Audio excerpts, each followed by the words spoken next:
Now that we understand how unemployment is measured, let's talk about different types of unemployment. We have three main types of unemployment: cyclical, frictional, and structural. Now these are based on the reasons that a person might become unemployed. Let's look at them in turn. Cyclical unemployment is unemployment that occurs during fluctuations in real GDP, or as the economy goes through the business cycle. If we go into a recession, people become cyclically unemployed. Unemployment rises. As we go through an expansion, unemployment goes down, and so cyclical unemployment falls.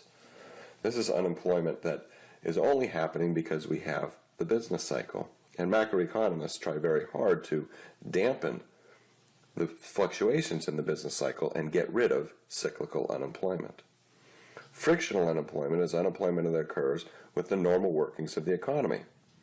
It takes time to find the right job for a person, and it takes time for a company to find the right worker. So since the search process in the labor market takes some time, people are frictionally unemployed. This unemployment is not necessarily bad, it is just unemployment that exists as our labor market is trying to clear. Structural unemployment is unemployment that occurs when there is a mismatch of jobs and skills. This happens as the economy changes its structure, either due to demand patterns or technology changes.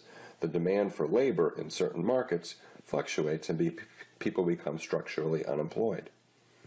Again, this is a sign of a dynamic economy, and although it's very painful for those that become unemployed, we try to minimize that pain with unemployment insurance and job retraining and information flow to try to minimize how much structural unemployment there is. But in the end, we think frictional unemployment and structural unemployment are signs of a dynamic, growing economy. Cyclical unemployment, we think, is only due to the business cycle, and we would like to get rid of that. So when we look at a well-functioning economy, we would expect to have some frictional unemployment and some structural unemployment. In fact, we define something called the natural rate of unemployment. This is the level of unemployment at which there's no cyclical unemployment. It consists of only frictional and structural unemployment. This is our target unemployment rate as macroeconomic policymakers.